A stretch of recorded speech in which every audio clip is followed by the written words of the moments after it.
A Gentle Reckoning, the life and soul of Doc Holliday. There are some men whose lives read like the last flickering candle in a dusty saloon. Their flame dances wildly, burns fiercely, and then dies out too soon, leaving behind the smell of gunpowder and the whisper of legend. John Henry "Doc" Holliday was one of those men. Born in Griffin, Georgia in 1851, the son of a proud Southern soldier and a gentle mother who taught him grace, faith, and manners, John Henry came into a world rebuilding itself from the ashes of war. He was a bright, delicate boy, sickly even then, but sharp as a tack, and born with that dangerous combination of brilliance and restlessness. He would become a dentist, a doctor of the teeth, yes, but more than that, a man of refinement. He studied the sciences, could quote Homer and Shakespeare, and played a piano like a poet's confession. He had the makings of a gentleman in a world quickly losing its taste for gentility. But fate has a cruel hand for delicate souls. When tuberculosis, that white death, came knocking at his door, it stole more than his health. It took his future, his dreams of a respectable Southern life, and left him staring into the mirror of mortality far too young.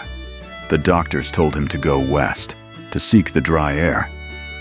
And so he did, carrying with him not just a suitcase and a medical diploma, but a death sentence and a burning desire to live before he died. The man who stepped off that stagecoach into Texas and Arizona was no longer the gentle son of Georgia.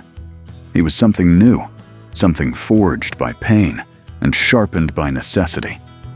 He was Doc Holliday. He gambled because he could no longer practice dentistry without coughing blood into the basin. He drank because whiskey burned less than loneliness. And he carried a gun because the West demanded it. The legends paint him as a killer, a gambler, a cold-hearted outlaw. But those who knew him spoke differently. Wyatt Earp, that stoic lawman of frontier fame, called him a friend, perhaps the only man he ever truly trusted. You see, Doc wasn't born mean. He was made hard by circumstance. He didn't love violence. He survived through it. He didn't crave death.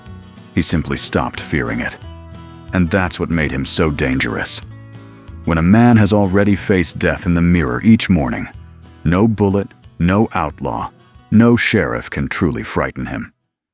The legend of Tombstone, that dusty town of silver dreams and blood-soaked streets, could never be told without him. The OK Corral was not a gunfight of glory. It was a clash of convictions. It was a moment when law, loyalty, and mortality collided in the Arizona dust. And there stood Doc, coughing, dying, pale as the ghost he was becoming, and yet fearless. He fought not for fame, not for vengeance, but for friendship, for Wyatt, for the only bond left that made him feel human. He faced the thunder that day, his pistol steady, his hand sure, not because he wanted to live forever, but because he wanted to live right now. He was the man who said, "I'll be your huckleberry," and he meant it, not as bravado, but as a solemn pledge. In that single line lived his soul, loyal, defiant, and tired of running from death. When the gun smoke cleared and the years crept on, Doc found himself far from the noise of Tombstone, in a lonely Colorado sanitarium, his lungs failing, his body wasting away. He was 36 years old. There were no crowds then, no cards, no whiskey, no gunfights, just the sound of his own breathing, labored, thin, and fleeting. They say that as he lay dying, he looked down at his bare feet and laughed softly, whispering, "This is funny." He'd always thought he'd die with his boots on, in a blaze of violence and whiskey-soaked glory. Instead, he died quietly, sober and barefoot. Maybe that was God's mercy, to give him peace after all that chaos.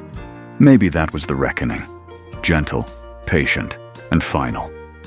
Doc Holliday's story is not about gunfights or gambling tables. It's about fragility wrapped in fire.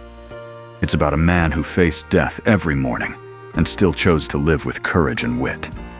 It's about friendship, that sacred bond that makes even the most broken man stand tall when it matters. He was flawed, yes, violent, sick, reckless, and proud. But he was also loyal, brilliant, and strangely noble. He was the last gasp of Southern chivalry in a land that no longer remembered what that meant. He was a man dying young, but determined to die standing. John Henry Holliday didn't live long, but he lived large. He left behind no children, no fortune, no monument, only a story. And stories, when they are true and deep and human, never really die. So let us remember him not as an outlaw, nor as a saint, but as something rarer. A man who carried his suffering with dig, a man who carried his suffering with dignity, his pain with humor, and his fear with faith. When we speak his name, may it not be with judgment, but with understanding. For beneath the whiskey and the gun smoke was a man simply trying to outrun the grave long enough to feel alive. And in that, perhaps, Doc Holliday did what so few of us ever do. He truly lived.